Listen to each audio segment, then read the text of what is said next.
जय हिंद दोस्तों, दोस्तों आप सभी का फिर से एक नए वीडियो पर स्वागत है। चलिए दोस्तों, आज हम आप लोगों को बताने वाले हैं बोर्ड एग्जाम 2024 के लिए एग्जामिनर जो है ये तीन चीज देखकर आपको पूरा नंबर देते हैं। क्या आपको पता है कि एग्जामिनर क्या जो है तीन चीजें देखकर पूरा नंबर देता है? नहीं पता है ना? आइए हम आपको पूरा चीज बताएंगे। अगर आप भी 2024 में एग्जाम देने वाले हैं और क्लास 10th या 12th के स्टूडेंट हैं तो जरूर देखिएगा, ये वीडियो आप लोगों के लिए काफी इंपोर्टेंट है। अगर आप एक कमजोर स्टूडेंट हैं या तेज हैं, ये दोनों के लिए जरूरी है, ठीक है, क्योंकि ये गलती अक्सर स्टूडेंट करते हैं। ठीक है, जो कमजोर है वो भी और जो तेज है वो भी। अगर आप भी अपने एग्जाम में 95% मार्क्स लाना चाहते हैं तो ये तीन गलती आपको भूल कर भी नहीं करना है। अब ये तीन चीज क्या है, इसके बारे में हम आपको एक एक चीज करके बताएंगे। ठीक है, देखिए अक्सर स्टूडेंट जो है ना अपने बोर्ड एग्जाम में ये तीन चीज जो है गलती करके आते हैं और एग्जामिनर क्या करते हैं कि नंबर काट लेते हैं। तो आखिर ये तीन चीजें क्या है जो देखकर एग्जामिनर पूरा नंबर देते हैं और अक्सर स्टूडेंट यही गलती करके आते हैं। तो आज इस वीडियो को देखकर जाइएगा क्योंकि ये वीडियो आप लोगों के लिए काफी इंपॉर्टेंट है। एग्जामिनर पूरा नंबर कैसे देते हैं ये भी आप लोगों को जानना बहुत जरूरी है। ये जो एग्जामिनर होते हैं ये पूरा नंबर कैसे देते हैं? कॉपी तो आप लिखकर आते हैं, ये तो सबको पता है और आपको भी पता है, लेकिन क्या आपको पता है कि आपको पूरा नंबर नहीं मिलता है? क्यों नहीं मिलता है? एग्जामिनर नंबर क्यों काटता है? ये भी आप लोगों के मन में सवाल होगा ना। तो ये सारा चीज हम आपको बताने वाले हैं और ये तीन चीज कॉपी में जरूर करना। अब क्या करना है ये भी आपको जानना बहुत जरूरी है। ये तीन चीज अगर आप करके आते हैं, कॉपी में लिखकर आते हैं, तो एग्जामिनर एक भी नंबर नहीं काटेगा और एग्जामिनर खुश होकर आपको पूरा नंबर देगा। एग्जामिनर खुश होकर पूरा नंबर देगा, एक भी नंबर नहीं काटेगा। ठीक है ना? तो इस चीज को जानना बहुत जरूरी है। पढ़ाई के साथ साथ आपको ये भी गलती भूल कर नहीं करना है। ठीक है, नहीं तो आप कितना भी पढ़े हुए हैं, अगर ये तीन गलती कर देते हैं तो कॉपी में आपको अच्छा मार्क्स नहीं आएगा। ठीक है, अगर ये तीन गलती भूल कर भी करते हैं, ये तीन गलती भूल कर भी मत करना। अगर ये तीन गलती कर देते हैं तो फिर देखिए आपका मार्क्स कम हो जाएगा। ठीक है, और यहां पर देखिए इंपॉर्टेंट क्या है, बोल रहा है कि बोर्ड परीक्षा 2024 में आप भी टॉपर बनेंगे। जी हां दोस्तों, अगर आप भी एग्जाम देने वाले हैं 2024 में तो आपका अगर सपना है कि हम टॉपर बने तो बिल्कुल आप टॉपर बनेंगे। एग्जाम देने से पहले जो है ये सभी छात्र जरूर देख ले। अब इसमें एक एक चीज जो है काफी इंपॉर्टेंट है। आप एग्जाम के लिए कितना मेहनत करते हैं, बताइए कितना मेहनत करते हैं, और पता चलता है अंत में आपका मार्क्स जो है बहुत ही कम है, यानी 300 से लेकर 350 के लगभग आता है। तो क्या इससे आपका जो है सपना पूरा होगा? नहीं पूरा होगा। इसके लिए आपको 450 प्लस आना चाहिए। ठीक है, तो वो आपका आएगा। ठीक है, अगर ये तीन गलती नहीं करते हैं। चलिए एक एक चीज को समझते हैं कि आखिर ये तीन गलती क्या है जो आप लोग करते रहते हैं। दोस्तों रूल नंबर फर्स्ट हमारा देखिए क्या कहता है। रूल नंबर फर्स्ट कहता है कि कॉपी में कौन सी गलती जो है नहीं करें। अब यहां ध्यान दीजिए, आपको क्या नहीं करना है। देखिए अक्सर स्टूडेंट यहीं पर गलती करते हैं, कॉपी मिलते ही वो क्या करते हैं, वो अपना क्वेश्चन का आंसर बनाना शुरू कर देते हैं, जो कि गलत है। भाई वो गलत है। इसमें आपका क्या होगा देखिए समझिए, कॉपी मिलते ही आपको क्या करना है, सबसे पहले कॉपी जैसे ही मिले तो सबसे पहले जो इंपॉर्टेंट है आपका नाम, रोल नंबर, रोल कोड, आप अपना हस्ताक्षर सिग्नेचर करिएगा। टीचर का सिग्नेचर होना चाहिए जो आपके क्लासरूम में रहते हैं।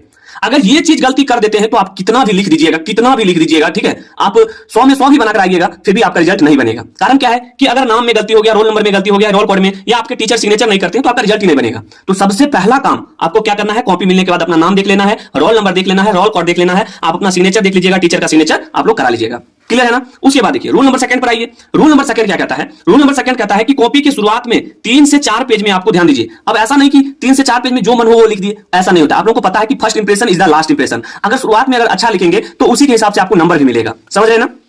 तो कॉपी के शुरुआत में 3 से 4 पेज में आपको काट पीट कर और गाना या शायरी या रुपए पैसे ये सब बिल्कुल भी नहीं करना है। ठीक है, क्योंकि अगर शुरुआत में ये चीज कर देते हैं तो समझिए फिर आपका मार्क्स कम हो जाएगा, रिजल्ट भी नहीं बन सकता है, ये संभावना बनता है। ठीक है, तो काट पीट कर जैसे इस तरह से आपको क्रॉस नहीं करना है। कोई क्वेश्चन गलत हो जाता है तो ऐसा नहीं कि ज्यादा उसमें कट कर देना है, एक कट लगाइए उसको छोड़ दीजिए। ठीक है, तो वो एग्जामिनर समझ जाएगा कि ये गलत है और ये जो है सही तरीका होता है। क्लियर है ना? चलिए तो रूल नंबर 2 समझ गए। अब देखिए रूल नंबर 3 क्या कहता है, ध्यान दीजिएगा।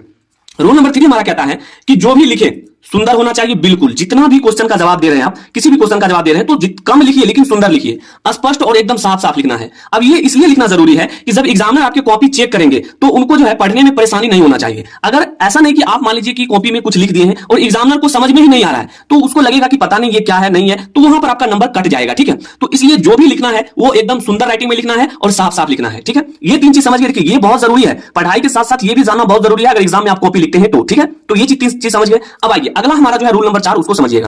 अब दोस्तों आपके सामने रूल नंबर 4 है। अब देखिए रूल नंबर 4 क्या कहता है, अगर आपका हैंडराइटिंग खराब हो तो धीरे धीरे लिखिए। जी हाँ दोस्तों, देखिए अगर आपका हैंडराइटिंग मान लीजिए कि उतना अच्छा नहीं है लेकिन उतना अच्छा नहीं है तो आप ज्यादा स्पीड में नहीं लिखें। अब देखिए ज्यादा स्पीड में लिखेंगे तो हो सकता है आप 10 पेज लिखेंगे, लेकिन ध्यान रखिएगा कि हैंडराइटिंग अगर सुंदर नहीं रहेगा तो यहां पर अगर मान लीजिए 2 नंबर का क्वेश्चन है तो मान लीजिए यहां पर आपको कितना मिलेगा पता है, एक नंबर मिलेगा, यानी 10 नंबर ही मिलेगा। लेकिन अगर धीरे धीरे लिखते हैं और सुंदर लिखावट के साथ लिखते हैं तो कहीं ना कहीं आपका यहां पर 15 मार्क्स मिल जाएगा। तो ये देखिए भले आप 5 ही पेज लिखिए लेकिन 15 मार्क्स मिलेगा। क्यों? क्योंकि आप जो भी लिखे हैं वो सुंदर लिखे हैं, हैंडराइटिंग आपका काफी सुंदर है और एग्जामिनर काफी प्रसन्न हो जाएगा, खुश हो जाएगा और वहां पर नंबर देगा। और दिखने में क्या है, सुंदर लगेगा। अगर आपका हैंडराइटिंग जितना सुंदर रहेगा तो दिखने में एग्जामिनर को काफी सुंदर लगेगा, उसको लगेगा कि नहीं जो भी स्टूडेंट लिखा है ये काफी अच्छा लिखा है। ठीक है, इसलिए कम लिखना है, सुंदर राइटिंग के साथ लिखना है और साफ साफ लिखना है। ठीक है, और धीरे धीरे लिखना है। अगर राइटिंग खराब है तो धीरे धीरे लिखना है। क्लियर है ना? चलिए अब हम आपको बताते हैं रूल नंबर 5। देखिए ये जितना भी चीज है ना ये रियल है। आप पढ़ते हैं, अगर आप एग्जाम देने जाते हैं तो ये चीज जरूर फॉलो करिएगा और देखिएगा कि आपका जो रिजल्ट है वो काफी बेहतर आएगा। ठीक है, देखिए पांचवा रूल हमारा कहता है कि अगर कोई क्वेश्चन नहीं आता हो या अगर आता है तो आधा आता हो तो जरूर लिखें। देखिए किसी भी क्वेश्चन को तो छोड़ना नहीं है। आप जानते हैं कि छोड़ने से तो आपको एक भी नंबर नहीं मिलेगा, लेकिन आपको लिखना कैसे है। मान लीजिए कोई क्वेश्चन नहीं आता है तो उसको कैसे लिखना है वो हम आपको आगे बताएंगे, लेकिन आधा आता हो तो जरूर लिखिए, क्योंकि आधा लिखेंगे तो भी आपको नंबर मिलेगा, लेकिन अगर कुछ नहीं लिखेंगे तो कुछ भी नंबर नहीं मिलेगा। तो इससे अच्छा है लिखना है।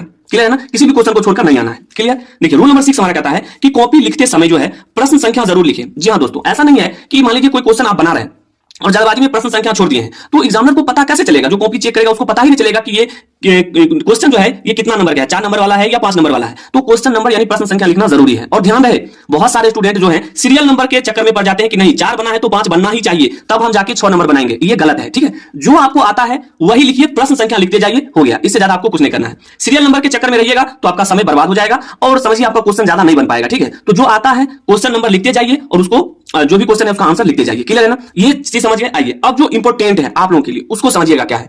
अब दोस्तों आपके सामने है महत्वपूर्ण बातें। ये महत्वपूर्ण बातें क्या है ये आप लोगों को जानना बहुत जरूरी है।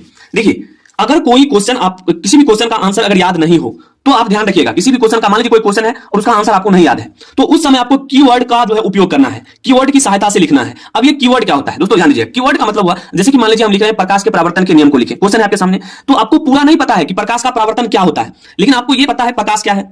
ठीक है, आपको क्या पता है प्रकाश क्या है, तो कीवर्ड में आपको कोई एक पॉइंट पकड़ना है और उसी पॉइंट के बारे में लिखना है, तो इससे भी आपको मार्क्स ज्यादा मिलेगा। ठीक है, अब आप मान लीजिए कि कहीं पर लिख रहे हैं विद्युत बल्ब में निष्क्रिय गैस क्यों भरी जाती है, ये भी आपका क्वेश्चन होता है कि विद्युत बल्ब में जो है निष्क्रिय गैस क्यों भरी जाती है। आपको मान लीजिए वो क्वेश्चन नहीं मालूम है, उसका आंसर नहीं मालूम है, तो आप विद्युत बल्ब के बारे में तो लिख सकते हैं, तो विद्युत बल्ब के बारे में भी लिखेंगे तो वहां पर भी आपको मार्क्स ज्यादा मिलेगा। ठीक है, वहां पर भी आपको मार्क्स ज्यादा मिलेगा। क्यों, क्योंकि वहां पर आप जवाब देकर आए हैं और एग्जामिनर देखता है कि क्वेश्चन कितना बनाया है स्टूडेंट, तो वहां पर उस हिसाब से आपको नंबर मिलता है। क्लियर है ना, तो कीवर्ड का मतलब समझ गए, उसमें कोई एक पॉइंट को पकड़ना है और उसी पॉइंट की सहायता से आपको जवाब देना है। क्लियर है, उसके बाद देखिए अगला, सभी प्रश्नों का जवाब देना है, कोई भी प्रश्न छोड़कर नहीं आना है। जी हाँ दोस्तों, हम आपको बताए थे कि छोड़ने से कोई फायदा नहीं है। जितना भी क्वेश्चन आपको बोला है बनाने के लिए सभी क्वेश्चन को टच कीजिए, अपने मन से बना बनाकर लिखिए, लेकिन लिखिए, छोड़ के नहीं आना है। छोड़ के आने से आपको 0 नंबर मिलेगा, लेकिन अगर अपना मन से भी बनाकर आते हैं तो कहीं ना कहीं 5 से 10 नंबर आपका यहां पर भी बढ़ जाएगा। तो ये भी आप लोगों के लिए बहुत जरूरी है। ठीक है, उसके बाद देखिए अगला हमारा क्या है, अगला हमारा है कि किसी भी प्रश्न का जवाब ज्यादा लंबा करके और चौड़ा करके नहीं लिखना है। ध्यान दीजिए, बहुत सारे स्टूडेंट क्या करते हैं कि 2 नंबर का क्वेश्चन रहता है और वो क्या करता है 5 से 7 लाइन में